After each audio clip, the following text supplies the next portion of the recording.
everyone. Welcome back. I'm so glad that you're here deciding to continue reading with me. And we're reading currently in the book of John, and we're just getting started. I'm so excited to continue on this journey with you, and I'm so excited to continue reading and learning a little bit more about the gospel of Christ. So without further ado, I have my coffee. I have my Bible ready, so I hope you have yours, and let's jump right into it. Read along together. The next day, John was there again with two of his disciples. When he saw Jesus passing by, he said, "Look, the Lamb of God." When the two disciples heard him say this, they followed Jesus. Turning around, Jesus saw them following and asked, "What do you want?" In other translations, it says, "What do you seek?" They said, "Rabbi," which means teacher, "where are you staying?" "Come," he replied, "and you will see." So they went and saw where he was staying, and they spent that day with him. It was about 4 p.m. Andrew, Simon Peter's brother, was one of the two who heard what John had said and who had followed Jesus. The first thing Andrew did was to find his brother Simon and tell him, "We have found the Messiah, that is, the Christ." And he brought him to Jesus. Jesus looked at him and said, "You are Simon, son of John. You will be called Cephas," which, when you translate it, is Peter. And Peter in Greek means rock.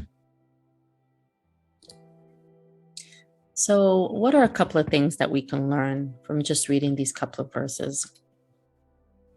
These new disciples use several names for Jesus: Lamb of God, Messiah, Rabbi, Son of God also, and you'll see that later in the verses. As they get to know Jesus, their appreciation for him grew. And as we continue our relationship with Christ, we too will begin appreciating all that he is and all that he has done and all that he will continue to do. The disciples, Andrew and John, began to follow Jesus. This is what John the Baptist pointed for them to do. These were Jesus's first disciples, along with Peter, Simon. The first words that Jesus spoke was, "What do you seek?" In other words, what do you want? What are you looking for? Following Christ isn't enough. We must follow Jesus for the right reasons. What are our motives for following Jesus Christ? We can continue in verse 43. The next day, Jesus decided to leave for Galilee. Finding Philip, he said to him, "Follow me." Philip, like Andrew and Peter, was from the town of Bethsaida. Philip found Nathanael and told him, "We have found the one Moses wrote about in the law, and about whom the prophets also wrote, Jesus of Nazareth, the son of Joseph." Nazareth? Can anything good come from there? Nathanael asked. "Come and see," said Philip. When Jesus saw Nathanael approaching, he said of him, "Here truly is an Israelite in whom there is no deceit." "How do you know me?" Nathanael asked. Jesus answered, "I saw you while you were still under the fig tree before Philip called you." Then Nathanael declared, "Rabbi, you are the Son of God. You are the King of Israel." Jesus said, "You believe because I told you I saw you under the fig tree. You will see greater things than that." He then added, "Very truly I tell you, you will see heaven open and the angels of God ascending and descending on the Son of Man."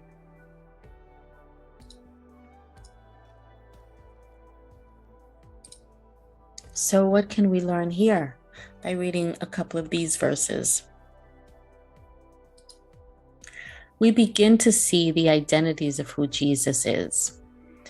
And he will continue to be revealed throughout the Gospel of John, and even just throughout all of the books of the Bible. The identity of Jesus not only fulfills the expectation of the Hebrew scriptures, but he is also the son of his earthly father, Joseph, from the city of Nazareth in Galilee. Jesus identifies Nathanael. Remember, he said, "I saw you under the fig tree before Philip called you." An interesting note about the fig tree reference is that it traditionally denotes a place associated where rabbis study the Torah. As a rabbi himself, did Jesus intend his response to reflect this? But it doesn't matter, because Nathanael confesses Jesus as the Son of God right then and there. The words of this verse are spoken to include you and all readers of this gospel. Very truly, I tell you, he's speaking to all of us. You will see the heavens open and the messengers of God ascending and descending upon the Son of Man. This is the promise of the Gospel of John for all.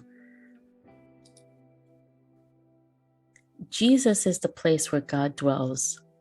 Jesus is the Son of Man who will be lifted up on the cross. The cross is the new Bethel. And we can reference that back in Genesis chapter 28, verse 12, 17, and 19, where Christ completes the work of the Father. It is accomplished, completed, it is finished. These opening verses of the Gospel of John lead us into the fulfilling promise of "Come and you will see" throughout the Gospel of John and to Jesus's death and resurrection.